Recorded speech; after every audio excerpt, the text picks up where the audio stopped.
Hello friends, welcome back to my channel Andhra aroma. ఈరోజు వీడియోలో నేను కొరమీను ఫిష్ పుల్స్ని చేసి చూపించబోతున్నానండి. ఈ కొరమీను ఇష్టపడని వాళ్ళు ఎవరు ఉండరు, ఎందుకంటే అంత టేస్టీగా ఉంటుంది ఈ కర్రీ అనేది. సో ముందుగా నేను 2 కిలోల కొరమీను తీసుకున్నానండి. అవి చక్కగా రాళ్ళు ఉప్పు వేసి మొత్తం కూడా బాగా స్మెల్ రాకుండా ఉండేంత వరకు మనం క్లీన్ చేసుకోవాలి. సో ఇప్పుడు మంచిగా ఫిష్ని క్లీన్ చేసుకొని చిన్న చిన్న ముక్కలుగా కట్ చేసుకోవాలండి. కట్ చేసుకున్న తర్వాత కూడా కొద్దిగా రాళ్ళుప్పు వేసి 3-4 సార్లు ఎంత వీలైతే అంత మంచిగా క్లీన్ చేసి పెట్టుకోవాలి. ఇలా మొత్తం కూడా ఫిష్ పీసెస్ స్మెల్ లేకుండా వైట్గా వచ్చేంత వరకు క్లీన్ చేసుకోవాలండి. అప్పుడే ఫిష్ ఫ్రై అనేది లేదంటే పులుసు అనేది మనకు చాలా బాగుంటుంది, స్మెల్ రాకోకుండా.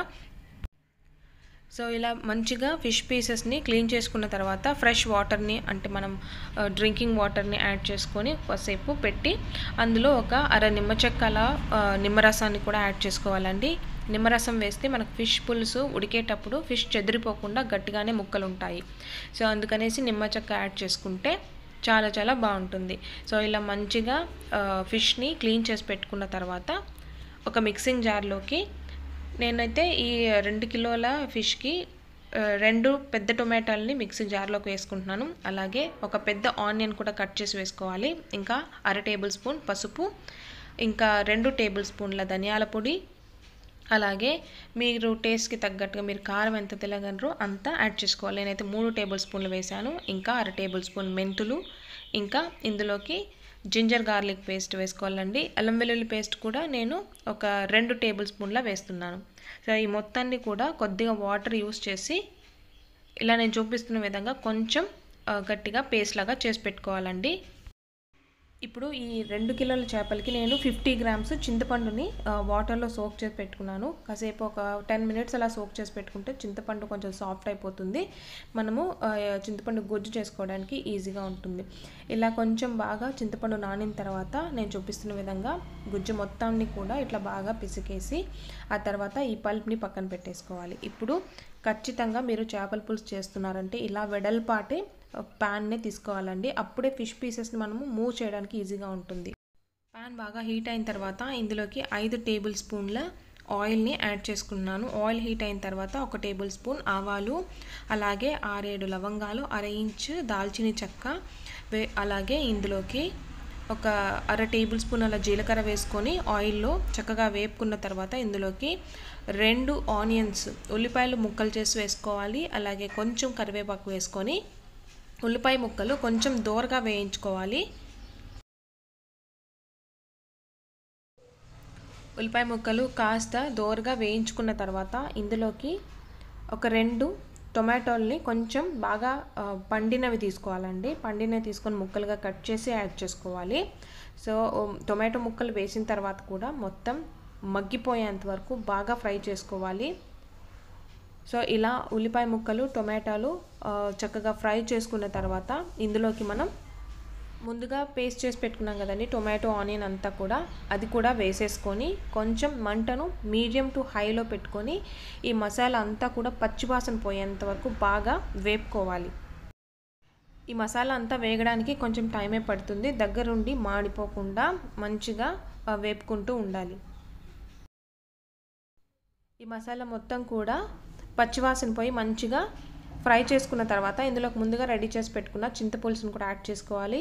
నేను ఈ 2 కిలో ఫిష్కి 50 గ్రామ్స్ చింతపండుని యూస్ చేశానండి. నేను తీసుకున్న చింతపండు పులుపు ఎక్కువ ఉంటుంది.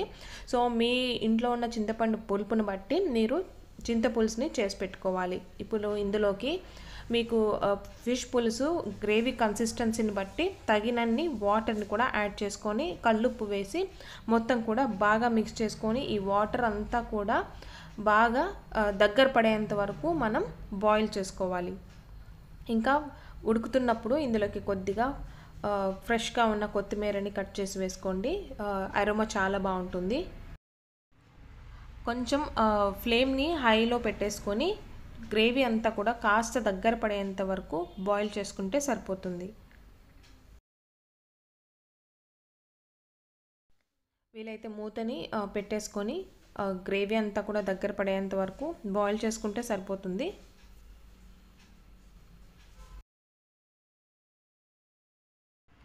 ఇప్పుడు చూసినట్టయితే వాటర్ అంతా బాగా దగ్గర పడిపోయి గ్రేవీ అనేది కొంచెం ఈ వాటర్ కన్సిస్టెన్సీ థిక్గా అయిపోయింది. ఈ కన్సిస్టెన్సీ వచ్చేంత వరకు పెట్టుకొని ఆ తర్వాత మనం క్లీన్ చేసి పెట్టుకున్న ఫిష్ పీసెస్ని కూడా యాడ్ చేయాలండి. ఎలాగో మనకు గ్రేవీ థిక్గా చేసుకున్న ఫిష్ పీసెస్ వేసిన తర్వాత అందులో ఉన్న వాటర్ అన్నీ కూడా ఊరడం స్టార్ట్ అయ్యి కొంచెం మరి గ్రేవీ పల్స్గా అవుతుంది. సో దాన్ని బట్టి మనం వాటర్ని వేసుకుంటే సరిపోతుంది. సో ఫిష్ పీసెస్ వేసిన తర్వాత ఎక్కువగా కదపకుండా జస్ట్ మనకు ఆ మసాలా వాటర్లో డిప్ అయ్యేంత వరకు ఫిష్ పీసెస్ని అలా అలా ముంచెత్తితే సరిపోతుందండి. సో ఇప్పుడు ఈ మొత్తం కూడా ఫిష్ పీసెస్ ఉడికేలాగా మూత క్లోజ్ చేసేసి ఒక ఫ్లేమ్ అనేది మీడియం టు లోలో పెట్టుకొని కుక్ చేసుకోవాలి. సో అప్పుడప్పుడు మూత తీసుకుంటూ ఫిష్ పీసెస్ని జస్ట్ అలా ఎక్కువ మనము స్మాష్ చేయకుండా ఇలా టర్న్ చేసుకుంటే సరిపోతుందండి. ఫిష్ పీసెస్ ఉడకడానికి ఎక్కువ టైం ఏం పట్టదు, తక్కువ టైంలోనే కుక్ అయిపోతాయి. ఇప్పుడైతే గ్రేవీ దగ్గర పడిపోయి ఫిష్ పీసెస్ అన్నీ కూడా చక్కగా కుక్ చేసుకున్నాము. సో మీరు ఒకసారి అలా పట్టుకుంటే ఫిష్ పీస్ కొంచెం సాఫ్ట్గా ఉండాలి, అంతవరకు మనము బాయిల్ చేసుకుంటే సరిపోతుంది. సో ఈ ముక్కలన్నీ కూడా మంచిగా కుక్ చేసేసుకున్న తర్వాత ఈ స్టేజ్లో ఫ్లేమ్ని ఆఫ్ చేసేసుకొని మనం వేడివేడిగా రాగి ముద్దలోకి లేదంటే రైస్లోకి సర్వ్ చేసుకొని తింటే కొరమీను పులుసు చాలా చాలా బాగుంటుంది. ఇది ఇవాల్టి వీడియో. హోప్ మీ అందరికీ నేను చేసిన ఈ కొరమీను పులుసు నచ్చిందని అనుకుంటున్నాను. మీరు కూడా నేను చేసిన పద్ధతిలో ఒకసారి ఏంటో ట్రై చేసి చూడండి, చాలా చాలా బాగా వస్తుంది. ఒకవేళ మీకు నచ్చినట్టయితే ఈ వీడియోని లైక్ అండ్ షేర్ చేయండి. ఛానల్ ఫస్ట్ టైం చూస్తున్నట్టయితే సబ్స్క్రైబ్ చేసుకొని పక్కనే ఉన్న బెల్ ఐకాన్ని ట్యాప్ చేసి ఆల్ ఆప్షన్ సెలెక్ట్ చేసుకోవడం మాత్రం మర్చిపోకండి. అలా చేస్తే నేను పెట్టే కొత్త రెసిపీస్ అన్నీ కూడా మీకు నోటిఫికేషన్లోకి వచ్చేస్తాయి. So thank you so much for watching this recipe.